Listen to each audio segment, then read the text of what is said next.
ನಮಸ್ಕಾರ ಫ್ರೆಂಡ್ಸ್, ನಾನು ಶ್ವೇತಾರಾಜಿಂದ ಮಾತಾಡ್ತಾ ಇರೋದು. ಲಕ್ಷ್ಮಿತ ರಾಯರ ಮಗಳು ಕನ್ನಡ ಯೂಟ್ಯೂಬ್ ಚಾನಲ್ಗೆ ತಮ್ಮೆಲ್ಲರಿಗೂ ಆತ್ಮೀಯವಾದ ಸ್ವಾಗತ. ಸ್ನೇಹಿತರೆ, ಇವತ್ತು ನಾನು ನಿಮಗೆ ಒಂದು ವಿಶೇಷವಾದ ಮಾಹಿತಿ ತಿಳಿಸ್ತಾ ಇದ್ದೀನಿ. ಏನಪ್ಪ ಅದು ಅಂದರೆ, ನೋಡಿ, ಶಾಪಗಳು ನಮಗೂ ಕೂಡ ಇಂಥ ಶಾಪಗಳು ತಟ್ಟಿರಬಹುದೇನೋ. ನಾವು ಒಮ್ಮೆ ವಿಚಾರಿಸಿ ತಿಳ್ಕೊಂಡಾಗ ಮಾತ್ರ ಗೊತ್ತಾಗುತ್ತೆ. ನಮ್ಮಲ್ಲಿ ಇಂಥ ಶಾಪಗಳೇನಾದರೂ ಇದ್ದು ನಮಗೆ ಇಂಥ ಕೆಲಸಗಳು ನಮಗೆ ಅಭಿವೃದ್ಧಿ ಆಗ್ತಾ ಇಲ್ಲ ಅಂದಾಗ ಖಂಡಿತವಾಗ್ಲೂ ನಾವು ಕೂಡ ಈ ಶಾಪಗಳ ಬಗ್ಗೆ ಒಂದು ಸಾರಿ ಯೋಚನೆ ಮಾಡಿ ನಮ್ಮ ಮನೆಯಲ್ಲಿರೋವಂಥ ಚಿಕ್ಕ ಪುಟ್ಟ ವಸ್ತುಗಳಿಂದ ಅಥವಾ ನಾವು ಇಂಥ ಕೆಲಸಗಳನ್ನ ಮಾಡೋದ್ರಿಂದ ಖಂಡಿತವಾಗ್ಲೂ ನಾವು ಕೂಡ ಶಾಪ ವಿಮೋಚನೆ ಮಾಡ್ಕೊಬೋದು. ಅದರಲ್ಲೂ ಮುಖ್ಯವಾಗಿ ಬರುವಂಥ ಯಾವ್ಯಾವ ರೀತಿ ಶಾಪಗಳಿರುತ್ತೆ ಅಂದರೆ, ನೋಡಿ ಸ್ನೇಹಿತರೆ, ಹೋದ ಜನ್ಮದಲ್ಲಿ ನಾವು ಮಾಡಿರೋಂಥ ಕರ್ಮಗಳು ನಮಗೆ ಶಾಪವಾಗಿ ಕಾಡ್ತಾ ಇರುತ್ತೆ. ಅದಕ್ಕೋಸ್ಕರ ನಾವು ಈ ರೀತಿ ದೋಷಗಳೇನಾದರೂ ಇದ್ದರೆ ಅದನ್ನು ಪರಿಹಾರ ಮಾಡ್ಕೊಳ್ಳೋದಕ್ಕೆ ಚಿಕ್ಕ ಪುಟ್ಟ ವಸ್ತುಗಳಿಂದಲೂ ಅಥವಾ ನಮ್ಮ ಚಿಕ್ಕ ಪುಟ್ಟ ಸುತ್ತಮುತ್ತಲಿರೋಂಥ ಪರಿಸರದ ಜೊತೆ ನಾವು ಈ ಕೆಲಸಗಳನ್ನ ಮಾಡಿದಾಗ ಖಂಡಿತವಾಗ್ಲೂ ನಮಗೆ ಯಾವುದೇ ರೀತಿಯ ಶಾಪಗಳಿದ್ರೂ ಅದು ವಿಮೋಚನೆ ಆಗುತ್ತೆ. ಅದರಲ್ಲೂ ನೋಡಿ, ಗ್ರಹಗತಿಗಳಿಂದ ಬರುವಂಥ ಜಾತಕದಲ್ಲಿ ಬರುವಂಥ ಗ್ರಹ ದೋಷಗಳಿಂದ ಮುಕ್ತರಾಗಬೇಕು ಅಂದರೆ, ನೋಡಿ, ಗ್ರಹ ದೋಷಗಳು ವ್ಯಕ್ತಿಯ ಜಾತಕದಲ್ಲಿ ಹಲವಾರು ರೀತಿಯ ಗ್ರಹ ದೋಷಗಳಿರುತ್ತವೆ. ಈ ಗ್ರಹ ದೋಷಗಳಿಂದ ಮುಕ್ತರಾಗುವುದಕ್ಕಾಗಿ ನೀವು ಭಗವಾನ್ ಶಿವನನ್ನು ಪೂಜಿಸಬೇಕು. ಇದಲ್ಲದೆ ಗುರು ಮತ್ತು ಚಂದ್ರನ ದೋಷವಿದ್ದರೆ ಸಂತಾನ ಗೋಪಾಲ ಮಂತ್ರವನ್ನು ಪಠಿಸಬೇಕು ಅಥವಾ ಯಂತ್ರವನ್ನು ಧರಿಸಬೇಕು. ನೋಡಿ ಸ್ನೇಹಿತರೆ, ನಿಮಗೇನಾದ್ರೂ ಆ ಥರ ದೋಷ ಇದೆ ಅಂತ ಅಂದಾಗ, ಗ್ರಹ ದೋಷಗಳಿದೆ ಅಂತ ಅಂದಾಗ ನಾವು ಶಿವನನ್ನು ಪೂಜೆ ಮಾಡಬೇಕಾಗುತ್ತೆ, ಮತ್ತು ವಿಷ್ಣುವಿನ ಪೂಜೆ ಮಾಡಬೇಕಾಗುತ್ತೆ. ಸಂತಾನ ಗೋಪಾಲ ಕೃಷ್ಣನ ಮಂತ್ರನ ನಾವು ಪ್ರತಿದಿನ ಹೇಳ್ಕೊಬೇಕಾಗುತ್ತೆ. ಮತ್ತು ಸಂತಾನ ಗೋಪಾಲ ಕೃಷ್ಣಂದು ಪುಟ್ಟು ಪುಟ್ಟು ಯಂತ್ರಗಳನ್ನ ಬರುತ್ತೆ, ಅಂಥ ಯಂತ್ರಗಳನ್ನ ನಾವು ಧರಿಸ್ಬೇಕಾಗುತ್ತೆ. ಆಮೇಲೆ ಅಕಸ್ಮಾತ್ ಆ ಥರ ದೋಷ ಇದ್ದರೆ ಕನ್ಯಾದಾನ ಮಾಡಿ, ಸೂರ್ಯನ ದೋಷವಿದ್ದರೆ ವಿಷ್ಣುವನ್ನು ಆರಾಧನೆ ಮಾಡಬೇಕಾಗುತ್ತೆ. ಅಕಸ್ಮಾತು ನಿಮ್ಮ ಮನೆಯಲ್ಲಿ ಹಿರಿಯರು ದಂಪತಿಗಳಿದ್ದರೆ ಗ್ರಹ ದೋಷಗಳಿಂದ ಏನಾದರೂ ಪ್ರಾಬ್ಲಮ್ ಆಗ್ತಾ ಇದೆ ಅಂತ ಅಂದಾಗ ನಿಮ್ಮ ಮನೆಯಲ್ಲಿ ಯಾವುದೇ ಅಭಿವೃದ್ಧಿ ಕಾರ್ಯಗಳು ನೆರವೇರ್ತಾ ಇರಲ್ಲ. ಅಂಥ ಶಾಪಗಳಿದ್ದಾಗ ನಿಮ್ಮ ಮನೆಯಲ್ಲಿರುವಂಥ ಪೂರ್ವಿಕರಾಗಿರ್ಬೋದು ಅಥವಾ ನೀವೇ ಆಗಿರ್ಬೋದು, ನಿಮ್ಮ ಮನೆಯ ಸುತ್ತಮುತ್ತ ಯಾವುದಾದ್ರೂ ಒಂದು ಮದುವೆ ಆಗ್ತಾ ಇದೆ ಅಂದಾಗ ನೀವು ಹೆಣ್ಣಿನ ಪರವಾಗಿ ನಿಂತ್ಕೊಂಡು, ಅಂದರೆ ಹೆಣ್ಣಿನ ಮನೆಯವ್ರ ಕಡೆ ನೀವು ನಿಂತ್ಕೊಂಡು ಆ ಮದುವೆಗಳಲ್ಲಿ ನೀವು ಭಾಗಿಯಾಗಿ ಹೆಣ್ಣಿಗೆ ಒಡವೆ ಕೊಡಿಸೋದಿರ್ಬೋದು, ತಾಳಿ ಕೊಡಿಸೋದಿರ್ಬೋದು, ಸೀರೆ ಕೊಡಿಸೋದಿರ್ಬೋದು, ಅರಿಶಿಣ ಕುಂಕುಮ ತಕ್ಕೊಡೋದಿರ್ಬೋದು, ಬಳೆಗಳನ್ನ ತಕ್ಕೊಡಿರೋದಿರ್ಬೋದು. ಅಂದರೆ ಒಬ್ಬ ಹೆಣ್ಣಿನ ಮನೆಯವರಾಗಿ ನೀವು ಬೇರೆಯವರಿಗೆ ಮದುವೆ ಮಾಡಿಕೊಡ್ತಿರೋ ಅಂಥವ್ರಿಗೆ ನೀವು ಹೆಣ್ಣಿನ ಕಡೆಯವರಾಗಿ ನಿಂತು ಅವರ ಸಂಬಂಧಿಕರಾಗೋ ಅಥವಾ ಅವರ ಫ್ರೆಂಡ್ ಆಗೋ ಏನಾಗಿ ಅವರು ಮದುವೆ ಮಾಡ್ಕೊತಿರೋ ಅಂಥ ಹೆಣ್ಮಕ್ಳಿಗೆ ನಿಮ್ಮ ಕೈಯಾರೆ ನೀವು ಯಾವುದಾದ್ರೂ ಒಂದು ಸಹಾಯ ಮಾಡಿ ನೀವು ಅವರನ್ನು ಮದುವೆ ಮಾಡಿಕೊಡೋದಕ್ಕೆ ಬೇರೆಯವರ ಮನೆಗೆ ಕಳಿಸ್ಕೊಟ್ಟಾಗ ನಮ್ಮ ಮನೆಯಲ್ಲಿರೋಂಥ ಗ್ರಹ ದೋಷಗಳಿರ್ಬೋದು, ಅಂಥ ದೋಷಗಳೆಲ್ಲ ನಿವಾರಣೆ ಆಗಿ ನಮ್ಮ ಮನೆಗೆ ಅಭಿವೃದ್ಧಿ ಆಗುತ್ತೆ. ಅಕಸ್ಮಾತ್ ನಿಮ್ಮ ಮನೆಯಲ್ಲಿ ಪೂರ್ವಿಕರು ದೊಡ್ಡವರು ಯಾರಾದರೂ ವಯಸ್ಸವರಿದ್ದರೆ ಅಂಥವರು ಕನ್ಯಾದಾನ ಮಾಡಿಕೊಡೋದ್ರಿಂದ, ಅಂದರೆ ಒಂದು ಹೆಣ್ಣನ್ನು ಬೇರೆಯವರ ಮನೆಗೆ ಮದುವೆ ಮಾಡಿಕೊಡುವಾಗ ಕನ್ಯಾದಾನ ಮಾಡೋಂಥ ಪದ್ಧತಿಲಿ ಇವರು ಪಾಲ್ಗೊಳ್ಳೋದ್ರಿಂದ ಆ ಪುಣ್ಯ ಪ್ರಾಪ್ತಿಯಾಗಿ ಖಂಡಿತವಾಗ್ಲೂ ನಮ್ಮ ಮನೆಯಲ್ಲಿರೋಂತಹ ಗ್ರಹ ಬಾಧೆಗಳಿಂದ ಬರ್ತಿರೋ ಅಂಥ ಸಮಸ್ಯೆಗಳಿರ್ಬೋದು, ಯಾವುದೇ ಶುಭ ಕಾರ್ಯಗಳಾಗ್ತಿಲ್ಲ, ಮದುವೆ ಆಗ್ತಿಲ್ಲ, ಮುಂಜೆ ಆಗ್ತಿಲ್ಲ, ಮಕ್ಕಳಾಗ್ತಿಲ್ಲ, ಅಥವಾ ನಮ್ಮ ಜೀವನದಲ್ಲಿ ಅಭಿವೃದ್ಧಿನೇ ಆಗ್ತಾ ಇಲ್ಲ ಅಂತ ಅನ್ನೋರು ಈ ಗ್ರಹ ಬಾಧೆಗಳಿಂದ, ಪಿತೃದೋಷಗಳಿಂದ ಈ ರೀತಿ ಆಗ್ತಾ ಇರುತ್ತೆ. ಅಂಥವರು ಈ ವಿಧಾನನ ಅನುಸರಿಸ್ಬೋದು. ಆಮೇಲೆ ಇನ್ನು ಒಬ್ಬ ವ್ಯಕ್ತಿಯು ತನ್ನ ಹಿಂದಿನ ಜನ್ಮದಲ್ಲಿ ತನ್ನ ಪಿತೃಗಳ ಶ್ರಾದ್ದವನ್ನು ಮಾಡದಿದ್ದರೆ ಇದರಿಂದಾಗಿ ಅವನು ಪಿತೃಗಳ ಕೋಪಕ್ಕೆ ಗುರಿಯಾಗುತ್ತಾನೆ. ಅಂತಹ ವ್ಯಕ್ತಿಗೆ ಮುಂದಿನ ಜನ್ಮದಲ್ಲಿ ಸಂತಾನ ಭಾಗ್ಯ ಇರುವುದಿಲ್ಲ. ಈ ಶಾಪದಿಂದ ಮುಕ್ತಿ ಪಡೆಯಲು ಒಬ್ಬ ವ್ಯಕ್ತಿಯು ಪಿತೃ ಶ್ರಾದ್ದವನ್ನು ಮಾಡುವುದು ಅವಶ್ಯಕ. ಆಗ ಮಾತ್ರ ಶಾಪದಿಂದ ಮುಕ್ತಿ ಹೊಂದಿ ಸಂತಾನ ಭಾಗ್ಯ ದೊರೆಯುತ್ತದೆ. ಅಂದರೆ ಯಾರಿಗೆ ಮಕ್ಕಳಾಗ್ತಿಲ್ಲ ಅಂತ ಕೆಲವೊಬ್ಬರು ನೊಂದ್ಕೊತಾ ಇರ್ತೀರ, ಅಂಥವರು ಹೋದ ಜನ್ಮದಲ್ಲಿ ನಿಮ್ಮ ಪ್ರೀತಿ ಪಾತ್ರರಾಗಿರುವಂಥ ತಂದೆ ತಾಯಿಗಳಿಗೆ ನೀವು ಮರ್ಯಾದೆನ ಕೊಟ್ಟಿರೋದಿಲ್ಲ, ಅಥವಾ ಅವರಿಗೆ ಮನಸ್ಸಿಗೆ ಬೇಜಾರು ಮಾಡಿರ್ತೀರ, ಅಥವಾ ಅವರು ಮರಣ ಹೊಂದಿದ ನಂತರ ಅವ್ರಿಗೆ ಸಂಬಂಧಪಟ್ಟಂತಹ ಯಾವುದೇ ಕಾರ್ಯಗಳನ್ನ ನೀವು ಮಾಡಿರೋದಿಲ್ಲ. ಆ ಕಾರ್ಯಗಳನ್ನ ನೀವು ಮಾಡಿಲ್ದಲೇ ಇರೋದಕ್ಕೋಸ್ಕರ ನಿಮಗೆ ಅದು ಶಾಪವಾಗಿ ಇರ್ಬೋದು. ಅಂಥ ಕಾರ್ಯಗಳಿಗೆ ನೀವು ಹೋಗ್ದಲೇ, ನೀವು ಯಾವುದೇ ಪಿತೃ ಕಾರ್ಯಗಳನ್ನ ಮಾಡದಲೇ ಇರೋದ್ರಿಂದ ಖಂಡಿತವಾಗ್ಲೂ ನಮಗೆ ಸಂತಾನೋತ್ಪತ್ತಿ ಅನ್ನೋದು ಆಗದಲೇ ಇರ್ಬೋದು. ಅದಕ್ಕೋಸ್ಕರ ನೀವು ಖಂಡಿತವಾಗ್ಲೂ ನಿಮ್ಮ ಮನೆಯ ಹಿರಿಯ ಸದಸ್ಯರುಗಳು ಯಾರ್ಯಾರು ಹೋಗಿದ್ದಾರೋ ಅವರ ಹೆಸರಲ್ಲಿ ಖಂಡಿತವಾಗ್ಲೂ ನೀವು ಪಿತೃ ಶ್ರಾದ್ದ ಕಾರ್ಯಗಳನ್ನ ನೀವು ಮಾಡೋ ಅಂಥದ್ದನ್ನ ಖಂಡಿತವಾಗ್ಲೂ ಮಾಡಿ. ಅಕಸ್ಮಾತ್ ನಿಮಗೆ ಮಾಡೋಕ್ಕೆ ಟೈಮ್ ಇಲ್ಲ ಅಂದರೆ ಮಾಡೋ ಅಂಥದ್ದು ಪದ್ಧತಿಗಳಲ್ಲಿ ಅರ್ಚಕರು ಇರ್ತಾರೆ, ಅಂಥ ಅರ್ಚಕರನ್ನು ನೀವು ಹುಡುಕಿ ಅವ್ರಿಗೆ ಇಂತಿಷ್ಟು ಅಂತ ದುಡ್ಡು ನೀವು ಕೊಟ್ಟು ಮಾಡಿಸೋದ್ರಿಂದಲೂ ಖಂಡಿತವಾಗ್ಲೂ ನಮಗೆ ಅಭಿವೃದ್ಧಿ ಆಗುತ್ತೆ ಅಂತ ಹೇಳ್ಬೋದು. ಆ ಥರದ್ದು ಶಾಪಗಳಿದ್ದಾಗಲೂ ಅದು ನಿವಾರಣೆ ಆಗುತ್ತೆ. ಇನ್ನು ಮಾಂತ್ರಿಕ ಶಾಪ ನೋಡಿ, ಒಬ್ಬ ವ್ಯಕ್ತಿಯು ತನ್ನ ಹಿಂದಿನ ಜನ್ಮದಲ್ಲಿ ತನ್ನ ಪಿತೃಗಳ ಶ್ರಾದ್ದವನ್ನು ಮಾಡದಿದ್ದರೆ ಇದರಿಂದಾಗಿ ಅವನು ಪಿತೃಗಳ ಕೋಪಕ್ಕೆ ಗುರಿಯಾಗುತ್ತಾನೆ. ಅಂತಹ ವ್ಯಕ್ತಿಗೆ ಮುಂದಿನ ಜನ್ಮದಲ್ಲಿ ಸಂತಾನ ಭಾಗ್ಯ ಸಿಗುವುದಿಲ್ಲ. ಈ ಶಾಪದಿಂದ ಮುಕ್ತಿ ಹೊಂದಲು ಒಬ್ಬ ವ್ಯಕ್ತಿಯು ಪಿತೃ ಶ್ರಾದ್ದವನ್ನು ಮಾಡುವುದು ಅವಶ್ಯಕವಾಗಿರುತ್ತೆ. ಅದಕ್ಕೋಸ್ಕರ ನೀವು ಮಾಡಬೇಕಾಗುತ್ತೆ. ಈ ಯೋಗವು ಬಂದು ನೋಡಿ 9ನೇ ಮನೆಯಲ್ಲಿ ಗುರು, ರಾಹು ಅಥವಾ ನೋಡಿ ಇದು ಗುರು ಶಾಪ. ಅಂದರೆ ನಿಮಗೇನಾದರೂ ಗುರುಗಳಿಂದ ಶಾಪ ಏನಾದರೂ ಸಿಕ್ಕಿದೆ ಅಂದರೆ ನೀವು ಈ ರೀತಿ ಮಾಡಬೇಕಾಗುತ್ತೆ. ಈ ಯೋಗವು 9ನೇ ಮನೆಯಲ್ಲಿ ಗುರು ಮತ್ತು ರಾಹು ಅಥವಾ ದುಷ್ಟಗ್ರಹಗಳಿಂದ ರೂಪುಗೊಳ್ಳುತ್ತದೆ. ಈ ಯೋಗ ದೋಷವಿದ್ದಲ್ಲಿ 7 ವಿಧಗಳಿವೆ. ಯಾವುದೇ ವ್ಯಕ್ತಿಯು ತನ್ನ ಹಿಂದಿನ ಜನ್ಮದಲ್ಲಿ ಬ್ರಾಹ್ಮಣ ಅಥವಾ ಅವನ ಗುರುಗಳಿಗೆ ಕೆಟ್ಟದ್ದನ್ನು ಮಾಡಿದ್ದರೆ ಅಥವಾ ಅವರಿಗೆ ನೋವನ್ನುಂಟು ಮಾಡಿದರೆ ಈ ಶಾಪವು ರೂಪುಗೊಳ್ಳುತ್ತದೆ ಎಂದು ಹೇಳಲಾಗುತ್ತದೆ. ಈ ಶಾಪದಿಂದ ಮುಕ್ತಿ ಹೊಂದಲು ಪೂರ್ವಜರನ್ನು ಸಂತೈಸುವುದರೊಂದಿಗೆ ಬ್ರಾಹ್ಮಣರಿಗೆ ಅನ್ನ ನೀಡಿ ಪ್ರಾಯಶ್ಚಿತ್ತವಾಗಿ ದಕ್ಷಿಣೆ ನೀಡಬೇಕು. ಹೀಗೆ ಮಾಡುವುದರಿಂದ ಈ ಶಾಪದಿಂದ ಮುಕ್ತಿ ಸಿಗುತ್ತದೆ. ಅಂದರೆ ಬ್ರಾಹ್ಮಣರ ಶಾಪ, ಗುರು ಶಾಪಗಳಿದ್ದರೆ ಅದು ನಿವಾರಣೆ ಆಗಬೇಕು ಅಂದಾಗ ನಾವು ದೇವಸ್ಥಾನಗಳಲ್ಲಿ, ಅದರಲ್ಲೂ ರಾಯರ ಮಠಗಳಲ್ಲಿ ನಿಮಗೆ ಗುರುವಿನ ಶಾಪ ನಿವಾರಣೆ ಆಗೋದಕ್ಕೋಸ್ಕರ ಅವರಿಗೆ ನೀವು ಅಕ್ಕಿ, ಬೇಳೆ ಅಥವಾ ನೀವು ತಿನ್ನುವಂಥ ಪದಾರ್ಥಗಳನ್ನ ಕೊಟ್ಟು, ದಕ್ಷಿಣೆಗಳು ಕೊಟ್ಟು, ಅವ್ರಿಗೆ ವಸ್ತ್ರಗಳನ್ನ ಕೊಟ್ಟು ನೀವು ದಾನ ಮಾಡಿ ಬರೋದ್ರಿಂದ ನಿಮಗೆ ಈ ಥರದ್ದು ದೋಷಗಳಿದ್ದರೆ ಅದು ಅಥವಾ ಶಾಪಗಳಿದ್ದರೆ ಅದೆಲ್ಲ ಮುಕ್ತಿನ ಪಡಿಬಹುದು. ಅದರಲ್ಲೂ ನೀವು ಅವರಲ್ಲಿ ಒಳ್ಳೆಯ ರೀತಿಯ ಆಶೀರ್ವಾದನ ನೀವು ಪಡ್ಕೊಂಡಿದ್ದೆ ಆದರೆ ಇಂದಿನ ಜನ್ಮದ ಬ್ರಾಹ್ಮಣರ ಶಾಪ ಇರ್ಬೋದು, ಗುರುಗಳ ಶಾಪ ಇದ್ದರೆ ಅದು ನಿವಾರಣೆ ಆಗುತ್ತೆ. ಇನ್ನು ಬ್ರಹ್ಮ ಶಾಪ ಇದ್ದರೆ ಈ ಯೋಗವು 9ನೇ ಮನೆಯಲ್ಲಿ ಗುರು ಮತ್ತು ರಾಹು ಅಥವಾ ದುಷ್ಟಗ್ರಹಗಳಿಂದ ರೂಪುಗೊಳ್ಳುತ್ತದೆ. ಈ ಯೋಗದಲ್ಲಿ ದೋಷಗಳಿದ್ದು 7 ವಿಧಗಳಿವೆ.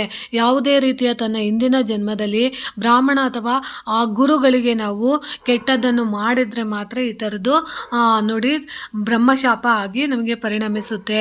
ಇನ್ನು ನಮ್ಮ ಹೋದ ಜನ್ಮದಲ್ಲಿ ನಾವು ಏನಾದ್ರೂ ಹೆಂಡತಿಗೆ ನಾವೇನಾದರೂ ಮೋಸ ಮಾಡಿದರೆ ಅಂದರೆ ನೋಡಿ, ಮಾಹಿತಿಯ ಪ್ರಕಾರ ಒಬ್ಬ ವ್ಯಕ್ತಿಯು ತನ್ನ ಹಿಂದಿನ ಜನ್ಮದಲ್ಲಿ ತನ್ನ ಹೆಂಡತಿಗೆ ಸಾವಿನಂತಹ ನೋವನ್ನು ಉಂಟು ಮಾಡಿದ್ದರೆ ಅಥವಾ ಅವಳಿಗೆ ಅತಿಯಾದ ನೋವನ್ನು ಉಂಟು ಮಾಡಿದರೆ ಆಗ ಆ ಶಾಪವನ್ನು ಎದುರಿಸಬೇಕಾಗುತ್ತದೆ. ಈ ಶಾಪದಿಂದ ಮುಕ್ತಿಯನ್ನು ಪಡೆದುಕೊಳ್ಳಲು ನೀವು ಚಿಕ್ಕ ಹುಡುಗಿಯರಿಗೆ ಕೆಲವು ವಸ್ತುಗಳನ್ನು ದಾನವಾಗಿ ನೀಡಬೇಕಾಗುತ್ತದೆ. ಇದರೊಂದಿಗೆ ಸಾಧ್ಯವಾದರೆ ಒಬ್ಬರು ಸತ್ತ ವ್ಯಕ್ತಿಯ ಮಗಳನ್ನು ಮದುವೆಯಾಗಬೇಕು. ಹೀಗೆ ಮಾಡುವುದರಿಂದ ಈ ಶಾಪ ವಿಮೋಚನೆ ಆಗುತ್ತೆ.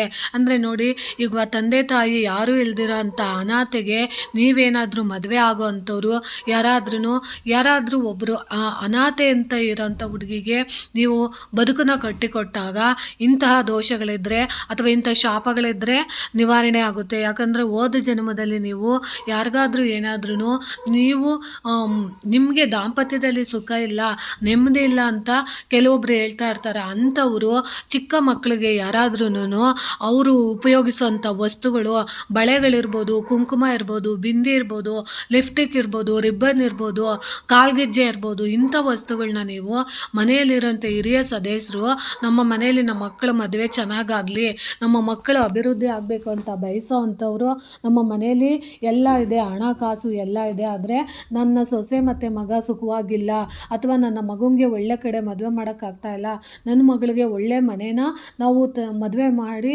ಸೇರ್ಸೋಕ್ಕಾಗ್ತಾ ಇಲ್ಲ ಅಂತ ಬಯಸೋ ಅಂಥವ್ರು ಚಿಕ್ಕ ಪುಟ್ಟ ಹೆಣ್ಣು ಮಕ್ಕಳಿಗೆ ನೀವು ಇಂಥ ವಸ್ತುಗಳನ್ನ ನೀವು ದಾನವಾಗಿ ಕೊಟ್ಟಿದ್ದೆ ಆದರೆ, ಅಂದರೆ ಲಿಪ್ಸ್ಟಿಕ್ ಇರ್ಬೋದು, ಅಥವಾ ಮೇಕಪ್ ಬಾಕ್ಸ್ಗಳಿರ್ಬೋದು, ರಿಬ್ಬನ್ಗಳಿರ್ಬೋದು, ಈ ಥರದ್ದು ಸರ ಇರ್ಬೋದು, ಬಳೆ ಇರ್ಬೋದು, ಅಥವಾ ಚಿಕ್ಕ ಚಿಕ್ಕ ವಸ್ತುಗಳನ್ನೆಲ್ಲ ನೀವು ಅಂತ ಹೆಣ್ಮಕ್ಳಿಗೆ ಕೊಟ್ಟಾಗ ಆ ಥರದ್ದು ಶಾಪ ಇದ್ದಾಗ ವಿಮೋಚನೆ ಆಗುತ್ತೆ. ಇದನ್ನು ಖಂಡಿತವಾಗ್ಲೂ ಮಾಡ್ಕೊಳ್ಳಿ. ಅದ್ರ ಜೊತೆಗೆ ನಿಮಗೆ ಪತ್ನಿ ಶಾಪ ಏನಾದರೂ ಇದ್ದರೆ, ಮಾಹಿತಿಯ ಪ್ರಕಾರ ಒಬ್ಬ ವ್ಯಕ್ತಿಯು ತನ್ನ ಹಿಂದಿನ ಜನ್ಮದಲ್ಲಿ ತನ್ನ ಹೆಂಡತಿಗೆ ಸಾವಿನಂತಹ ನೋವು ಕೊಟ್ಟಿದ್ರೆ ಅದು ಕೂಡ ನಿವಾರಣೆ ಆಗುತ್ತೆ. ಒಬ್ಬ ವ್ಯಕ್ತಿಯು ತನ್ನ ಹಿಂದಿನ ಜನ್ಮದಲ್ಲಿ ತನ್ನ ಸೋದರ ಮಾವನಿಗೆ, ಇದು ಮಾವನ ಶಾಪ, ಸೋದರ ಮಾವನ ಶಾಪ ಇದ್ದಾಗ ಕೆಲವೊಬ್ಬರು ಮನೆಗಳಲ್ಲಿ ಎಲ್ಲ ಚೆನ್ನಾಗಿರ್ತಾರೆ, ಗಂಡ ಹೆಂಡತಿ ಮಕ್ಕಳು ಎಲ್ಲ ಚೆನ್ನಾಗಿರ್ತಾರೆ, ಆದರೆ ಕೆಲವೊಬ್ಬರು ಮಾವಂದ್ರಿಂದ ಮನೆಗಳಲ್ಲಿ ಯಾವುದೋ ಒಂದು ರೀತಿಯ ಭಿನ್ನಾಭಿಪ್ರಾಯಗಳಿರುತ್ತೆ, ಎಲ್ಲ ಇದ್ದು ನೆಮ್ಮದಿ ಇರೋದಿಲ್ಲ. ಯಾಕಂದರೆ ಹಣ ಇರುತ್ತೆ, ಆಸ್ತಿ ಇರುತ್ತೆ, ಮನೆ ಇರುತ್ತೆ, ಎಲ್ಲ ಇರುತ್ತೆ, ಆದ್ರೂ ತನ್ನ ಮನೆಯಲ್ಲಿ ತಾನು ಸುಖವಾಗಿ ಇರೋಕ್ಕಾಗ್ತಾ ಇಲ್ಲ ಅಂತ ಅಂದಾಗ ಮೂರನೇ ವ್ಯಕ್ತಿಯಿಂದ ನಮಗೆ ಶಾಪ ಇರುತ್ತೆ. ಯಾಕಂದರೆ ಹೋದ ಜನ್ಮದಲ್ಲಿ ನಾವೇನಾದ್ರೂ ನಮ್ಮ ಮನೆಯಲ್ಲಿರೋಂಥ ಸೋದರ ಮಾವ ಇರ್ಬೋದು, ಅಂದರೆ ಹೆಂಡತಿಯ ಅಣ್ಣ ಇರ್ಬೋದು, ಹೆಂಡತಿಯ ತಮ್ಮ ಇರ್ಬೋದು, ಅಥವಾ ಒಟ್ಟಿನಲ್ಲಿ ಸೋದರ ಮಾವ ಅಂತಾರಲ್ಲ, ಮಾವಂದರು, ಅಂಥವ್ರನ್ನ ನಾವು ಏನಾದರೂ ಬೇಜಾರು ಮಾಡಿ ಅವ್ರಿಗೆ ಹಿಂಸೆ ಕೊಟ್ಟಿದ್ದು, ಅವರಿಂದ ನಾವೇನಾದರೂ ಶಾಪ ಹಾಕ್ಸ್ಕೊಂಡಿದ್ರೆ, ಅಂಥ ಶಾಪಗಳೇನಾದರೂ ಇದ್ದರೆ ಖಂಡಿತವಾಗ್ಲಿಯೂ ಒಬ್ಬ ವ್ಯಕ್ತಿಯು ತನ್ನ ಹಿಂದಿನ ಜನ್ಮದಲ್ಲಿ ತನ್ನ ಮಾವನಿಗೆ ಕೆಟ್ಟದ್ದನ್ನು ಮಾಡಿದ್ದರೆ, ಅಥವಾ ಅವರಿಗೆ ಯಾವುದೇ ರೀತಿಯ ತೊಂದರೆಯನ್ನು ಉಂಟು ಮಾಡಿದ್ದರೆ, ಆಗ ಈ ಶಾಪವು ತಟ್ಟುತ್ತದೆ, ಜಾತಕದಲ್ಲಿ ರೂಪುಗೊಳ್ಳುತ್ತದೆ ಎಂದು ಹೇಳಲಾಗುತ್ತೆ. ಇದನ್ನು ನಿವಾರಿಸಲು ಬಾವಿ, ಮೆಟ್ಟಿಲು, ಬಾವಿ, ಕೆರೆ ಮುಂತಾದವುಗಳನ್ನು ನಿರ್ಮಿಸುವ ವಿಧಾನವನ್ನು ಸೂಚಿಸಲಾಗಿದೆ. ಇದಾದ ನಂತರ ಆ ಸ್ಥಳಗಳಲ್ಲಿ ಶ್ರೀನಾರಾಯಣನ ವಿಗ್ರಹವನ್ನು ಪ್ರತಿಷ್ಠಾಪಿಸಿ ಪೂಜಿಸುವುದರಿಂದ ಈ ಶಾಪದಿಂದ ಮುಕ್ತಿ ಸಿಗುತ್ತೆ. ನೋಡಿ, ಸೋದರ ಮಾವನ ಶಾಪಗಳಿದ್ದಾಗ ಮನೆಗಳಲ್ಲಿ ಯಾವುದೇ ರೀತಿಯ ಅಭಿವೃದ್ಧಿ ಆಗೋದಿಲ್ಲ, ಅಣ್ಣ ತಂಗಿಯರ ನಡುವೆ ಹೊಂದಾಣಿಕೆ ಇರೋದಿಲ್ಲ, ಅಣ್ಣನಿಂದ ತಂಗಿಗೆ ಸಂಕಟ ಆಗ್ತಾ ಇರ್ಬೋದು, ಅಥವಾ ತಂಗಿಯಿಂದ ಅಣ್ಣಂಗೆ ಆಗ್ತಾ ಇರ್ಬೋದು, ಅಥವಾ ಸೋದರ ಮಾವನ ಕಡೆಯಿಂದ ಅಮ್ಮಂದಿರ ತಮ್ಮಂದರಿಂದ ನಮಗೆ ತೊಂದರೆ ಆಗ್ತಾ ಇರ್ಬೋದು, ಜಮೀನು ವಿಷಯದಲ್ಲಿ ಜಗಳ ಆಡ್ತಿರ್ಬೋದು, ಮದುವೆ ವಿಷಯದಲ್ಲಿ ಆಗ್ತಿರ್ಬೋದು, ಕುಟುಂಬದಲ್ಲಿ ಜಗಳಗಳು ಪದೇ ಪದೇ ಆಗ್ತಾ ಇರುತ್ತೆ. ಇದಕ್ಕೆಲ್ಲ ಕಾರಣ ಅಂದರೆ ಸೋದರ ಮಾವನ ಶಾಪ ಇರುತ್ತೆ. ಅಂಥವರು ಎಲ್ಲಾದರೂ ಬಾವಿಗಳನ್ನ ತೋಡ್ತಾ ಇದ್ದಾರೆ ಅಂದರೆ, ಆ ಬಾವಿಗಳ ಹತ್ರ ಮೆಟ್ಟಿಲುಗಳಂತ ಕಟ್ಟೋಂಥ ಸಂದರ್ಭದಲ್ಲಿ ಅವ್ರಿಗೆ ಸಿಮೆಂಟ್ ವ್ಯವಸ್ಥೆ ಮಾಡೋದು, ಮಣ್ಣಿನ ವ್ಯವಸ್ಥೆನೋ, ಕುಡಿಯೋ ನೀರು ಅಂಥದ್ದು, ಊಟದ ವ್ಯವಸ್ಥೆಗಳನ್ನ ನೀವು ಮಾಡಿ ಅಂಥವ್ರಿಗೆ, ನೀವು ಬಾವಿಗಳನ್ನ ತೋಡ್ತಾ ಇರೋ ಅಂಥವ್ರಿಗೆ, ನೀವು ಹಳ್ಳಿಗಳ ಕಡೆ ಹೋದಾಗ ಬಾವಿ ತೋಡ್ತಾ ಇರ್ತಾರೆ, ಅಂಥವ್ರಿಗೆ ನೀವು ಇಂಥ ವಸ್ತುಗಳನ್ನ ನೀವು ದಾನವಾಗಿ ಕೊಟ್ಟು, ಅಥವಾ ಕೆರೆ ಕಟ್ಟೆ ಎಲ್ಲ ಕಟ್ತಾ ಇರ್ತಾರೆ, ಅಥವಾ ಮನೆ ಕಟ್ತಾ ಇರ್ತಾರೆ, ಅಥವಾ ಒಂದು ಚರಂಡಿ ಕಟ್ತಾ ಇರ್ತಾರೆ, ಅಂಥವ್ರಿಗೆ ನೀವು ನಿಮ್ಮ ಕೈಯಲ್ಲಾದಷ್ಟು ವಸ್ತುಗಳನ್ನ ನೀವು ಸಿಮೆಂಟ್ ಕೊಡಿಸೋದಿರ್ಬೋದು, ಅಥವಾ ಊಟ ಕೊಡಿಸೋದಿರ್ಬೋದು, ಅವ್ರಿಗೆ ನೀರು ಕೊಡಿಸೋದಿರ್ಬೋದು, ಅಥವಾ ಅವ್ರಿಗೆ ಒಂದಷ್ಟು ಬಟ್ಟೆ ತಕ್ಕೊಡೋದಿರ್ಬೋದು, ಈ ರೀತಿ ಕೆಲಸಗಳನ್ನ ನೀವು ಮಾಡೋದ್ರಿಂದ ಆ ಥರದ್ದು ಸೋದರ ಮಾವನ ಶಾಪಗಳಿದ್ದರೆ ಅದು ನಿವಾರಣೆ ಆಗುತ್ತೆ. ಅದ್ರ ಜೊತೆಗೆ ನೀವು ಏನಾದ್ರೂ ನೀವು ದೇವಸ್ಥಾನದ ಮೆಟ್ಟಿಲುಗಳಿರ್ಬೋದು, ಅಥವಾ ಬಾವಿಯ ಮೆಟ್ಟಿಲುಗಳ ಮೇಲೆ ನೀವು ನಾರಾಯಣನ ವಿಗ್ರಹವನ್ನು ಪೂಜಿಸಿ ಪ್ರತಿಷ್ಠಾಪಿಸಿ ನೀವು ಅದನ್ನು ಶುಚಿಗೊಳಿಸಿ, ಅದಕ್ಕೆ ಅಂತಲೇ ಒಂದಷ್ಟು ಕಲ್ಯಾಣಿಗಳಲ್ಲಿ ವಿಶೇಷ ಪೂಜೆ ಮಾಡ್ತಾ ಇರ್ತಾರೆ. ನಾರಾಯಣನ ಕಲ್ಯಾಣೋತ್ಸವ ಇರ್ಬೋದು, ನಾರಾಯಣನಿಗೆ ಅಂದರೆ ನೀರಿನಲ್ಲಿ ತೇಲಿ ಬಿಡ್ತಾರಲ್ಲ, ಆ ಥರದ್ದು ಸೇವೆಗಳನ್ನ ಮಾಡ್ತಾ ಇರ್ತಾರೆ. ತೆಪ್ಪೋತ್ಸವ ಅಂತಾರಲ್ಲ, ಆ ತೆಪ್ಪೋತ್ಸವ ಮಾಡೋವಂಥ ಸಂದರ್ಭಗಳಲ್ಲಿ ವಿಷ್ಣು ದೇವಸ್ಥಾನಗಳಿಗೆ ಹೋಗಿ ತೆಪ್ಪೋತ್ಸವ ಮಾಡೋವಂಥದ್ದಕ್ಕೆ ನಿಮ್ಮ ಕೈಲಾಗೋಷ್ಟು ದುಡ್ಡನ್ನ, ಅಥವಾ ದೀಪದ ಎಣ್ಣೆ ಇರ್ಬೋದು, ಹೂವು ಇರ್ಬೋದು, ಅಥವಾ ಬಾಳೆಕಂದುಗಳಿರ್ಬೋದು, ಅಂಥ ವಸ್ತುಗಳನ್ನ ನೀವು ಕೊಟ್ಟಾಗ ಸೋದರ ಮಾವನಿಂದ ಬರೋಂಥ ಶಾಪಗಳೆಲ್ಲ ನಿವಾರಣೆ ಆಗುತ್ತೆ. ಮಾವನ ಶಾಪ ಇದ್ದರೆ ಅದು ಖಂಡಿತವಾಗ್ಲೂ ನಿವಾರಣೆ ಆಗುತ್ತೆ. ಇನ್ನು ಪಂಚಮ ಶನಿಯಲ್ಲಿ ನೋಡಿ, ಪಂಚಮ ಶನಿಯಲ್ಲಿ ಮಂಗಳ ಮತ್ತು ರಾಹು ಇರುವುದರಿಂದ ಈ ಯೋಗ ಉಂಟಾಗುತ್ತದೆ. ಈ ಶಾಪವನ್ನು ಇಂದಿನ ಜನ್ಮದಲ್ಲಿ ಸಹೋದರನ ವಿರುದ್ಧ ಅಣ್ಣ ತಮ್ಮಂದ್ರ ಶಾಪ ಇದೆ ಅಂತ ಅಂದ್ಕೊಳ್ಳಿ. ಈ ಜನ್ಮದಲ್ಲಿ ನೀವು ನಿನ್ನ ಅಣ್ಣನ ಕಂಡ್ರೆ ನಿನಗೆ ಆಗ್ತಾ ಇಲ್ಲ, ತಮ್ಮನ ಕಂಡ್ರೆ ನಿನಗೆ ಆಗ್ತಾ ಇಲ್ಲ ಅಂತಂದರೆ ನಿಮ್ಮ ಇಬ್ಬರ ನಡುವೆ ಯಾವುದೋ ಹೋದ ಜನ್ಮದಲ್ಲೋ ಯಾವುದೋ ಒಂದು ಜನ್ಮದಲ್ಲಿ ಅಣ್ಣ ತಮ್ಮಂದಿರ ನಡುವೆ ಶಾಪ ಇರುತ್ತೆ. ಆ ಶಾಪದಿಂದ ನೀವು ಎಷ್ಟೇ ಒಂದೇ ಮನೆಯಲ್ಲೇ ಇರ್ತೀರ, ಒಂದೇ ಮನೆಯಲ್ಲಿ ಹುಟ್ಟಿರ್ತೀರ, ಒಂದೇ ತಾಯಿಗೆ ಹುಟ್ಟಿರೋ ಅಂಥ ಅಣ್ಣ ತಮ್ಮಂದರು ಒಬ್ಬರ ಮುಖ ಕಂಡ್ರೆ ಒಬ್ರಿಗೆ ಖಂಡಿತವಾಗ್ಲೂ ಆಗ್ತಾ ಇರಲ್ಲ. ಆ ಥರದ್ದೆಲ್ಲ ಇದ್ದಾಗೆ ಆ ರೀತಿ ಸಮಸ್ಯೆ ಬರ್ತಾ ಇದೆ ಅಂತ ಅಂದಾಗ ಖಂಡಿತವಾಗ್ಲೂ ನಮಗೆ ಅಣ್ಣ ತಮ್ಮಂದಿರ ಶಾಪ ಇರುತ್ತೆ. ಅದಕ್ಕೋಸ್ಕರ ನಾವು ಏನು ಮಾಡಬೇಕು ಅಂದರೆ, ಪಂಚಮ ಮನೆಯಲ್ಲಿ ಮಂಗಳ ಮತ್ತು ರಾಹು ಇರುವುದರಿಂದ ಈ ಯೋಗ ಉಂಟಾಗುತ್ತದೆ. ಈ ಶಾಪವನ್ನು ತನ್ನ ಹಿಂದಿನ ಜನ್ಮದಲ್ಲಿ ತನ್ನ ಸಹೋದರನ ವಿರುದ್ಧ ಯಾವುದೇ ಅಪರಾಧ ಮಾಡಿದರೆ ಅಥವಾ ಅವನಿಗೆ ನೋವುನ್ನುಂಟು ಮಾಡಿದರೆ ಈ ಶಾಪಕ್ಕೆ ನಾವು ಗುರಿಯಾಗಬೇಕಾಗುತ್ತದೆ. ಇದನ್ನು ನಿವಾರಿಸಲು ನೀವು ಪ್ರತಿದಿನ ಹನುಮಾನ್ ಚಾಲೀಸವನ್ನು ಪಠಿಸಬೇಕಾಗುತ್ತದೆ. ಜೊತೆಗೆ ನೀವು ಹರಿವಂಶ ಪುರಾಣವನ್ನು ಕೇಳಬೇಕಾಗುತ್ತದೆ. ಇದರೊಂದಿಗೆ ಪವಿತ್ರ ನದಿಗಳ ದಡದಲ್ಲಿರುವ ಸಾಲಿಗ್ರಾಮದ ಮುಂಭಾಗದಲ್ಲಿ ಅರಳಿ ಮರವನ್ನು ನೆಟ್ಟು ಪೂಜಿಸಬೇಕಾಗುತ್ತದೆ. ಆಗ ನೀವು ಈ ಶಾಪದಿಂದ ಮುಕ್ತರಾಗುತ್ತೀರಿ. ನೋಡಿ, ನಿಮ್ಮ ಮನೆಯಲ್ಲಿ ಅಣ್ಣ ತಮ್ಮಂದರು ಕಿತ್ತಾಡ್ತಾ ಇದ್ದಾರೆ, ಅಕ್ಕ ತಂಗಿದರೆಲ್ಲ ಕಿತ್ತಾಡ್ತಿದ್ದಾರೆ ಅಂದಾಗ ನೀವು ಖಂಡಿತವಾಗ್ಲೂ ನಿಮ್ಮ ಮನೆಯಲ್ಲಿ ಪ್ರತಿದಿನ ನೀವು ಹನುಮಾನ್ ಚಾಲೀಸನ ಒಂದು ಸಾರಿನಾದರೂ ಹೇಳ್ಕೊಳ್ಳಿ. ಅಕಸ್ಮಾತ್ ನಿಮ್ಮ ಮನೆಯಲ್ಲಿ ಸಾಲಿಗ್ರಾಮದಿಂದ ಮಾಡದ ಕೆತ್ತಲ್ಪಟ್ಟಂತಹ ವಿಗ್ರಹಗಳ ದೇವಸ್ಥಾನಗಳಿದ್ದರೆ ಅಲ್ಲಿ ಸಾಧ್ಯವಾದಷ್ಟು ಹೋಗಿ ನಿಮ್ಮ ಕೈಯಾರೆ ನಿಮ್ಮ ಸ್ವಂತ ಕೈಯಿಂದ ನೀವು ಒಂದು ಅರಳಿ ಮರನ ತಗೊಂಡೋಗಿ ಅದರಲ್ಲಿ ಆ ಮಣ್ಣಲ್ಲಿ ನೀವೇ ಆ ಭೂಮಿಲಿ ಮಣ್ಣನ್ನು ತೋಡಿ ಅಲ್ಲೇ ನೀವು ಆ ಅರಳಿ ಮರನ ನೀವು ನೆಟ್ಟಿ ಬರೋದ್ರಿಂದ ಖಂಡಿತವಾಗ್ಲೂ ನಮ್ಮ ಮನೆಯಲ್ಲಿರೋಂತಹ ಅಣ್ಣ ತಮ್ಮಂದಿರ ಹೊಂದಾಣಿಕೆ ಇಲ್ದಿರೋಂಥ ಪ್ರೀತಿ ಇಲ್ದಲೇ ಒದ್ದಾಡ್ತಾ ಇರೋ ಅಂಥವ್ರು ಆ ಅರಳಿ ಮರನ ನೀವು ಸಾಲಿಗ್ರಾಮದ ಶಿಲೆಗಳಿಂದ ಕಟ್ಟಿರೋಂಥ ದೇವಸ್ಥಾನದ ಎದುರಿಗೆ ಹೋಗಿ ನೀವು ಅರಳಿ ಮರನ ನೀವೇ ನಿಮ್ಮ ಕೈಯಾರ ನೆಟ್ಟಿ ಬಂದು ಬರೋದ್ರಿಂದ ಖಂಡಿತವಾಗ್ಲೂ ನಿಮಗೆ ಈ ಥರ ದೋಷಗಳಿದ್ರೆ ಹೋಗುತ್ತೆ. ಅದರಲ್ಲೂ ನೀವು ಸಾಲಿಗ್ರಾಮದ ಶಿಲೆಗಳು ಎಲ್ಲಿ ಕೆತ್ತಿರ್ತೀರೋ ಆ ದೇವಸ್ಥಾನದಲ್ಲಿ ನೀವೇ ಮಾಡಬೇಕಾಗುತ್ತೆ. ಅದನ್ನು ನೀವು ತಿಳ್ಕೊಂಡು ಮಾಡಿ. ಅದರಲ್ಲೂ ಒಂದು ವರ್ಷಕ್ಕೆ 1-2 ಸರಿ ನೀವು ಹೋಗಿ ಆ ಮರಕ್ಕೆ ಪೋಷಣೆ ಮಾಡೋದು, ನೀರು ಹಾಕೋದು, ಅಟ್ಲೀಸ್ಟ್ ಸ್ವಲ್ಪ ದಿನ ಗಿಡ ಬೆಳೆಯೋವರೆಗೂ ನೀವು ನೀರನ್ನು ಗೊಬ್ಬರನ ಹಾಕಿ ಪೋಷಣೆ ಮಾಡೋದ್ರಿಂದ ಖಂಡಿತವಾಗ್ಲೂ ನಿಮ್ಮ ಮನೆಯಲ್ಲೂ ಅಷ್ಟೇ ಪ್ರೀತಿ ಅನ್ನೋದು ಅನ್ಯೋನ್ಯತೆ ಅನ್ನೋದು ಖಂಡಿತವಾಗ್ಲೂ ಇರುತ್ತೆ. ಈ ಥರದ್ದು ಶಾಪಗಳಿದ್ದಾಗ ಅದು ಕೂಡ ನಿವಾರಣೆ ಆಗೋದಕ್ಕೆ ಸಹಾಯ ಮಾಡುತ್ತೆ. ಇನ್ನು ತಾಯಿದಿರ ಶಾಪ ಇರುತ್ತೆ ಅಂದರೆ ಶಾಸ್ತ್ರದ ಪ್ರಕಾರ ಈ ಶಾಪವು ಪಂಚಮ ಅಧಿಪತಿ ಮತ್ತು ಚಂದ್ರನ ನಡುವಿನ ಸಂಬಂಧವನ್ನು ಆಧರಿಸಿದೆ. ಅದಕ್ಕಾಗಿ ಅವರು ಗ್ರಹಗಳನ್ನು ಹೋಲಿಸಿಕೊಳ್ಳಬೇಕು. ಒಬ್ಬ ವ್ಯಕ್ತಿಯು ತನ್ನ ಕೊನೆಯ ಜನ್ಮದಲ್ಲಿ ತನ್ನ ತಾಯಿಗೆ ಯಾವುದೇ ರೀತಿಯ ತೊಂದರೆಯನ್ನು ಉಂಟು ಮಾಡಿದರೆ ಆಗ ಪ್ರಸ್ತುತ ಜನ್ಮದಲ್ಲಿ ಈ ಪಾಪದಿಂದ ಶಾಪವನ್ನು ವಿಧಿಸಲಾಗುತ್ತದೆ. ಇದನ್ನು ನಿವಾರಿಸಲು ಒಬ್ಬ ವ್ಯಕ್ತಿಯು ತಾಯಿಯ ಸೇವೆ ಮಾಡುವುದು ಅವಶ್ಯಕ. ನೋಡಿ, ಎಷ್ಟೊಂದು ಜನಕ್ಕೆ ತಂದೆ ತಾಯಿಗಳು ಮನೆಗಳಿರ್ತಾರೆ, ಆದರೆ ಎಷ್ಟೊಂದು ಜನ ಮಕ್ಕಳು ತಂದೆ ತಾಯಿಗಳ ಜೊತೆ ಮಾತಾಡೋದಿಲ್ಲ. ತಾಯಿನ ಕಂಡ್ರೆ ದ್ವೇಷ ಮಾಡ್ತಾ ಇರ್ತಾರೆ. ಯಾಕಂದರೆ ಅವರು ಎಷ್ಟೇ ಪ್ರೀತಿ ಕೊಟ್ಟರು ಎಷ್ಟೇ ಮಾಡಿದ್ರು ತಾಯಿ ಜೊತೆ ಅವರು ಮಾತಾಡೋದಿಲ್ಲ, ತಾಯಿ ಮಾಡಿದಂತಹ ಅಡುಗೆನ ಊಟ ಮಾಡೋದಿಲ್ಲ, ಅಥವಾ ತಾಯಿನ ಕಂಡ್ರೆ ದ್ವೇಷ ಕಾರ್ತಾ ಇರ್ತಾರೆ. ಅದಕ್ಕೆಲ್ಲ ಯಾಕೆ ಕಾರಣ ಅಂದರೆ ಹೋದ ಜನ್ಮದಲ್ಲಿ ಅವರು ಮಾಡಿದಂಥ ಪಾಪಕರ್ಮಕ್ಕೆ ಈ ಜನ್ಮದಲ್ಲಿ ಅವ್ರಿಗೆ ತಾಯಿಯಿಂದ ಪ್ರೀತಿ ಸಿಗ್ತಾ ಇರಲ್ಲ, ಅಥವಾ ಮಕ್ಕಳನ್ನ ಪ್ರೀತಿನ ಅವರು ಪಡ್ಕೊಬೇಕು ಅಂತ ಬಯಸಿದ್ರು ಅವ್ರಿಗೆ ಆ ಪ್ರೀತಿ ಸಿಗ್ತಾ ಇರಲ್ಲ. ಅಂಥವ್ರು ಯಾರಾದ್ರೂ ನಮಗೆ ತಾಯಿಯಿಂದ ಪ್ರೀತಿ ಸಿಗ್ತಾ ಇಲ್ಲ, ಅಥವಾ ನಾವು ಜೊತೆಯಲ್ಲಿದ್ದೂ ನಮ್ಮ ತಾಯಿ ಪ್ರೀತಿನ ನಾವು ಅನುಭವಿಸೋಕ್ಕಾಗ್ತಾ ಇಲ್ಲ ಅಂತ ಕೆಲವೊಬ್ಬರು ಒದ್ದಾಡ್ತಾ ಇರ್ತಾರೆ. ಅಂಥವ್ರು ತಾಯಿ ಪ್ರೀತಿ ನಮಗೆ ಸದಾ ಇರಬೇಕು, ನಮಗೆ ಯಾವಾಗ್ಲೂ ತಾಯಿ ಮಮತೆ ವಾತ್ಸಲ್ಯ ಅವರ ಕಾಳಜಿ ನಮಗೆ ಬೇಕು ಅಂತ ಬಯಸೋವಂಥವ್ರು ಖಂಡಿತವಾಗ್ಲೂ ನೀವು ತಾಯಿಗೆ ಸೇವೆ ಮಾಡಬೇಕಾಗುತ್ತೆ. ತಾಯಿಗೆ ಮಲಗೋವಂಥ ಹೊತ್ತಿನಲ್ಲಿ ಕಾಲು ಹೊತ್ಕೊಡೋದು, ಅಥವಾ ಅವ್ರು ಅಡುಗೆ ಮಾಡೋವಂಥ ಸಂದರ್ಭದಲ್ಲಿ ನೀವು ನಿಮ್ಮ ಕೈಯಾರೆ ಆಗುವಂತಹ ಪಾತ್ರೆಗಳನ್ನ ತೊಳ್ಕೊಡೋದಿರ್ಬೋದು, ಅಡುಗೆ ಮಾಡೋ ಅಂಥದ್ದಿರ್ಬೋದು, ಅಥವಾ ತರಕಾರಿಗಳನ್ನ ಕಟ್ ಮಾಡ್ಕೊಳ್ಳೋದಿರ್ಬೋದು, ಅಥವಾ ನಿಮ್ಮ ಅಮ್ಮ ಎಲ್ಲೋ ಒಂದು ಸಾಮಗ್ರಿಗಳನ್ನ ತರೋಂಥ ವ್ಯವಸ್ಥೆಗೆ ಹೋಗುವಾಗ ನೀವೇ ಸ್ವತಃ ತಂದುಕೊಡೋ ಕೊಡೋದಿರ್ಬೋದು, ಅಮ್ಮಂದ್ರಿಗೆ ಸ್ನಾನ ಮಾಡೋ ಅಂಥ ಸಂದರ್ಭಗಳಲ್ಲಿ ನೀವು ಅವರಿಗೆ ಬಿಸಿ ನೀರಿನ ವ್ಯವಸ್ಥೆನ ನೀವು ಕಾಯಿಸಿ ಕೊಡೋದಿರ್ಬೋದು, ಅವರ ಬಟ್ಟೆಗಳು ಒಗ್ದಾಕಿರೋಂಥ ಸಂದರ್ಭಗಳಲ್ಲಿ ನೀವು ಅವನ್ನ ಹೋಗಿ ಒಣಗಾಕೋದಿರೋಂಥದ್ದಿರ್ಬೋದು. ಆ ಥರದ ಸೇವೆಗಳನ್ನ ಮಾಡಿದಾಗ ಅಮ್ಮ ಹುಷಾರಿಲ್ದಂಥ ಸಂದರ್ಭದಲ್ಲಿ ನೀವು ಅವರ ಜೊತೆ ಇದ್ದು ಅವರಿಗೆ ಔಷಧಿ ತಿನ್ನಿಸೋದಿರ್ಬೋದು, ಮಾತ್ರೆ ಕುಡಿಸೋದಿರ್ಬೋದು, ಅಥವಾ ಅವ್ರಿಗೆ ಊಟನ ನೀವು ಅಡುಗೆ ಮಾಡಿ ಅವರಿಗೆ ತಿನ್ನಿಸೋದಿರ್ಬೋದು, ಅಥವಾ ಅವ್ರು ಊಟ ಮಾಡೋಕ್ಕಾಗಲಿದ್ದಾಗ ನೀವೇ ಕೈಯಾರೆ ಊಟ ತಿನ್ನಿಸೋದಿರ್ಬೋದು.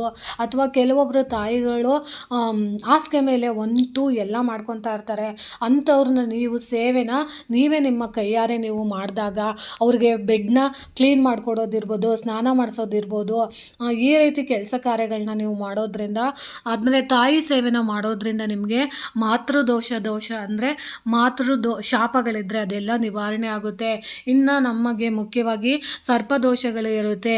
ಆ ಸರ್ಪದೋಷಗಳಂದರೆ ನಿಮಗೆ ಗೊತ್ತಿರುತ್ತೆ, ರಾಹು ಗ್ರಹಗಳಿಂದ, ಕೇತು ಗ್ರಹಗಳಿಂದ ಶಾಪಗಳನ್ನೋದು ಬರ್ತಾ ಇರುತ್ತೆ.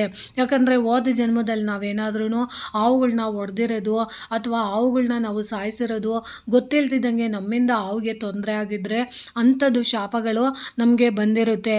ಈ ರೀತಿ ನಾವು ಅಂಥದ್ದು ನಿವಾರಣೆ ಆಗಬೇಕಂದಾಗ ನಾಗರಕಲ್ಲಿಗೆ ವಿಶೇಷವಾಗಿ ಪೂಜೆ ಪುನಸ್ಕಾರನ ಮಾಡಬೇಕಾಗುತ್ತೆ, ನಾಗರಕಲ್ಲು ಪ್ರತಿಷ್ಠಾಪನೆ ಮಾಡಬೇಕಾಗುತ್ತೆ, ಅದರಲ್ಲೂ ದಾನ ಧರ್ಮನ ಮಾಡಬೇಕಾಗುತ್ತೆ. ಮುಖ್ಯವಾಗಿ ನಾವು ನಾಗಸರ್ಪಗಳಿಗೆ ಪ್ರತಿಮೆಗಳನ್ನ ನೀವು ತಂದು ಮನೆಯಲ್ಲಿ ಪೂಜೆ ಮಾಡಿ ಅದನ್ನು ವಿಶೇಷವಾಗಿ ಅಲಂಕಾರ ಮಾಡಿ ಅದರಿಂದ ಅಭಿಷೇಕ ಮಾಡಿದ ತೀರ್ಥನ ನಾವು ಸೇವನೆ ಮಾಡೋದಿರ್ಬೋದು. ಅಥವಾ ಕುಕ್ಕೆ ಅಥವಾ ಘಾಟಿ ಸುಬ್ರಹ್ಮಣ್ಯಗಳಲ್ಲಿ ಹೋಗಿ ನಾವು ವಿಶೇಷವಾಗಿ ನಾಗದೋಷಗಳಿಗೆ ಇರುವಂತಹ ದೋಷದ ಪೂಜೆಗಳನ್ನ ತಿಳ್ಕೊಂಡು ಆ ದೋಷಕ್ಕೆ ತಕ್ಕಂತೆ ಪೂಜೆ ಪುನಸ್ಕಾರಗಳನ್ನ ಮಾಡಿಸಿ ಬರೋದ್ರಿಂದ ಖಂಡಿತವಾಗ್ಲೂ ಆ ದೋಷ ಕೂಡ ಹೋಗುತ್ತೆ. ಇನ್ನು ನಮ್ಮ ಮನೆಗಳಲ್ಲಿ ತಂದೆ ತಾಯಿಗಳ ಶಾಪ ಅಂದರೆ ಪಿತೃದು ದೊಡ್ಡವರು, ತಾತ ಅಜ್ಜಿ ಮುತ್ತಾತಂದರು ಅಪ್ಪಂದರು ಹೋಗಿರೋಂಥ ಸಂದರ್ಭಗಳಲ್ಲಿ ನಾವು ಅವ್ರ ಕೆಲಸ ಕಾರ್ಯಗಳನ್ನ ನಾವು ಮಾಡ್ದಲೇ ಇದ್ದರೆ ಪಿತೃದೋಷ ಅನ್ನೋದು ಬರುತ್ತೆ. ಯಾಕಂದರೆ ಇವಾಗಿನ ಕಾಲದಲ್ಲಿ ಟ್ರೆಂಡ್ ಆಗಿದೆ, ಈಗ ಯಾರೂ ಪಿತೃ ಕಾರ್ಯಗಳನ್ನ ಮೊದಲಂಗೆ ಮಾಡೋದಿಲ್ಲ.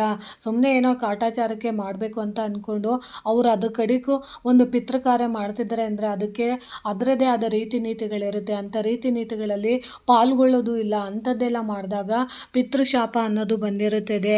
ಅದಕ್ಕೆ ಕಾರಣ ಬಂದು ಸೂರ್ಯಗ್ರಹಕ್ಕೆ ಸಂಬಂಧಿಸಿದ ದೋಷ ಆಗಿರುತ್ತದೆ. ಇದು ಬಂದು 8ನೇ ಮನೆಯಲ್ಲಿ ರಾಹು ಅಥವಾ 8ನೇ ಅಧಿಪತಿ ರಾಹುವಿನಿಂದ ಕಾರಣ ಆಗಿರುತ್ತೆ. ಇಂಥ ಶಾಪ ಪಾಪ ಇದ್ದರೆ ಅದನ್ನು ಪಿತೃದೋಷ ಅಥವಾ ಪಿತೃಶಾಪ ಎಂದು ಕರೀತಾರೆ. ಒಬ್ಬ ವ್ಯಕ್ತಿಯು ತನ್ನ ಹಿಂದಿನ ಜನ್ಮದಲ್ಲಿ ತನ್ನ ಪಿತೃಗಳ ಮನಸ್ಸಿಗೆ ನೋವನ್ನುಂಟು ಮಾಡಿದರೆ ಅವನು ಈ ಜನ್ಮದಲ್ಲಿ ತೊಂದರೆಗಳನ್ನು ಅನುಭವಿಸಬೇಕಾಗುತ್ತದೆ. ಇದನ್ನು ಮಾಡಬೇಕು ಅಂದರೆ ಶ್ರಾದ್ದ ಕಾರ್ಯನ ಮಾಡಬೇಕಾಗುತ್ತೆ. ಅಂದರೆ ತಾತಂದ್ರಿಂದ ಸಮಸ್ಯೆ ಆಗ್ತಿರ್ಬೋದು ಅಥವಾ ಅಜ್ಜಿಯರಿಂದ ನಿಮಗೆ ಸಮಸ್ಯೆ ಆಗ್ತಿರ್ಬೋದು, ತಂದೆ ಮಕ್ಕಳು ವೈರತ್ವ ಇದೆ ಅಂತ ಅಂದಾಗ ಅಲ್ಲಿ ನಿಮಗೆ ಪಿತೃದು ಯಾವುದೋ ಜನ್ಮದಲ್ಲಿ ನಿಮಗೆ ಪಿತೃಗಳ ಕಾರ್ಯನ ನೀವು ಸರಿಯಾಗಿ ಮಾಡ್ದಲೆ ಅವರಿಂದ ನಿಮಗೆ ಶಾಪಗಳು ಗುರಿಯಾಗಿ ನಿಮಗೆ ಈ ಜನ್ಮದಲ್ಲಿ ತಂದೆ ಮಗ ಚೆನ್ನಾಗಿರೋದಿಲ್ಲ, ಅಥವಾ ನಿಮ್ಮ ತಾತ ಅಜ್ಜಿ ಮೊಮ್ಮಕ್ಕಳ ಜೊತೆ ನಿಮ್ಮ ಬಾಂಧವ್ಯ ಚೆನ್ನಾಗಿರೋದಿಲ್ಲ, ಆ ರೀತಿ, ಅಥವಾ ಚಿಕ್ಕಪ್ಪ ದೊಡ್ಡಪ್ಪಂದ್ರ ಜೊತೆ ಚೆನ್ನಾಗಿರೋದಿಲ್ಲ. ಈ ಥರದ ಕಾರ್ಯಗಳೆಲ್ಲ ಇದ್ದಾಗ ನೀವು ಶ್ರಾದ್ದ ಕಾರ್ಯನ ಮಾಡೋಕ್ಕಾಗಲಿಲ್ಲ ಅಂದರೂ ಪರವಾಗಿಲ್ಲ, ಯಾರಾದರೂ ನಿಮ್ಮ ಪೂರ್ವಿಕರು ನಿಮ್ಮ ಅಣ್ಣ ತಮ್ಮಂದರು ಮಾಡ್ತಾ ಇದ್ದಾರೆ ಅಂದಾಗ ಅವರ ಮನೆಗೆ ಹೋಗಿ ಅದಕ್ಕೆ ಭಾಗವಹಿಸಿ ಧೂಪ ದೀಪನ ಹಾಕಿ ಬರೋವಂಥ ಅಭ್ಯಾಸನ ಮಾಡ್ಕೊಳ್ಳಿ. ಸಾಧ್ಯವಾದಷ್ಟು ನಿಮ್ಮ ಬ್ರಾಹ್ಮಣರ ರಾಯರ ಮಠಗಳಲ್ಲಿ ಯಾವುದಾದ್ರೂ ಒಂದು ದೇವಸ್ಥಾನಗಳಲ್ಲಿ, ವಿಶೇಷ ದೇವಸ್ಥಾನಗಳಲ್ಲಿ ಶ್ರಾದ್ದ ಕಾರ್ಯಗಳನ್ನ ಮಾಡ್ತಾ ಇರ್ತಾರೆ, ಅಂಥವ್ರಿಗೆ ನೀವು ದುಡ್ಡು ಕೊಟ್ಟು ಶ್ರಾದ್ದ ಕಾರ್ಯಗಳನ್ನ ನೀವು ಮಾಡಿಸೋದ್ರಿಂದ ಆ ಶಾಪಗಳಿಂದ ವಿಮುಕ್ತಿನ ನೀವು ಪಡಿಬಹುದು. ಈ ರೀತಿ ನೀವು ಸಮಸ್ಯೆಗಳನ್ನ ಬಗೆಹರಿಸ್ಕೊಬೋದು. ಅಕಸ್ಮಾತ್ ನಿಮಗೆ ಸಂತಾನದ ಸಮಸ್ಯೆ ಇದೆ ಅಂದಾಗ ನೀವು ಸಂತಾನಕ್ಕೆ ಸಂಬಂಧಪಟ್ಟಂತಹ, ಯಾಕಂದರೆ ಪಿತೃ ಕಾರ್ಯಗಳನ್ನ ನಾವು ಮಾಡಿಲ್ದಿದ್ದಾಗ ಅದಕ್ಕೂ ಸಹ ಎಷ್ಟೊಂದು ಜನ ಶಾಪಗಳಾಕಿರ್ತಾರೆ. ಹೋದ ಜನ್ಮದಲ್ಲಿ ನಾವು ಯಾರಿಗಾದ್ರೂ ಏನಾದರೂ ಬೇಜಾರು ಮಾಡಿದರೆ ಅಂಥವ್ರು ಕೂಡ ಶಾಪಗಳಿಂದ ನಮಗೆ ಮುಕ್ತಿ ಆಗಬೇಕು ಅಂದಾಗ ನಾವು ಸಂತಾನ ಗೋಪಾಲ ಕೃಷ್ಣನನ್ನು ಆರಾಧನೆ ಮಾಡಬೇಕಾಗುತ್ತೆ. ಆ ರೀತಿ ನಾವು ಆರಾಧನೆ ಮಾಡಿದಾಗ ಅಥವಾ ಸಂತಾನಕ್ಕೆ ಸಂಬಂಧಪಟ್ಟಂಥ ಕೃಷ್ಣನ ದೇವಸ್ಥಾನದಲ್ಲಿ ಕೃಷ್ಣಂದು ಯಂತ್ರಗಳು ಸಿಗುತ್ತೆ, ಆ ಯಂತ್ರಗಳನ್ನ ತಂದು ಪೂಜೆ ಮಾಡಿ ಕೃಷ್ಣನ ಮಂತ್ರಗಳನ್ನ ಹೇಳ್ಕೊಳ್ಳೋದ್ರಿಂದ ಸಂತಾನಕ್ಕೆ ಸಂಬಂಧಪಟ್ಟಂತಹ ಯಾರಾದರೂ ಶಾಪಗಳಾಕಿದರೆ ಆ ಶಾಪಗಳೆಲ್ಲ ಹೋಗೋದಕ್ಕೆ ಇದು ಪೂರಕವಾಗಿ ಸಹಾಯ ಮಾಡುತ್ತೆ. ನೋಡಿ ಸ್ನೇಹಿತರೆ, ಈ ರೀತಿ ಶಾಪಗಳಿರುತ್ತೆ. ಇಂತಹ ಶಾಪಗಳು ನಿಮಗೂ ಕೂಡ ಇದ್ದರೆ ಅಥವಾ ಇದೆ ಅಂತ ನಿಮಗೆ ಅನಿಸಿದ್ರೆ ಈ ವಸ್ತುಗಳಿಂದ ಅಥವಾ ಈ ರೀತಿ ಈ ವಿಧಾನಗಳಿಂದ ನೀವು ಇದನ್ನು ಮುಕ್ತಿ ಮಾಡ್ಕೊಬೋದು ಅಥವಾ ಪರಿಹಾರ ಮಾಡ್ಕೊಬೋದು ಅಂತ ತಿಳಿಸ್ಕೊಟ್ಟಿದ್ದೀನಿ. ಈ ಮಾಹಿತಿ ನಿಮಗೆ ಇಷ್ಟ ಆಗಿದ್ದರೆ ದಯವಿಟ್ಟು ನನ್ನ ಚಾನಲ್ನ ಸಬ್ಸ್ಕ್ರೈಬ್ ಮಾಡ್ಕೊಂಡು ನೋಡಿ, ಹೆಚ್ಚೆಚ್ಚು ವಿಡಿಯೋನ ಶೇರ್ ಮಾಡಿ ಮತ್ತು ಲೈಕ್ ಮಾಡಿ. ಹೊಸದಾಗಿ ಯಾರಾದರೂ ನೋಡ್ತಿದ್ರೆ ದಯವಿಟ್ಟು ನನ್ನ ಚಾನಲ್ನ ಸಬ್ಸ್ಕ್ರೈಬ್ ಮಾಡ್ಕೊಂಡು ನೋಡಿ ಅಂತ ತಿಳಿಸ್ತಿದ್ದೀನಿ. ಪ್ರೀತಿಯ ಧನ್ಯವಾದಗಳು ಸ್ನೇಹಿತರೆ.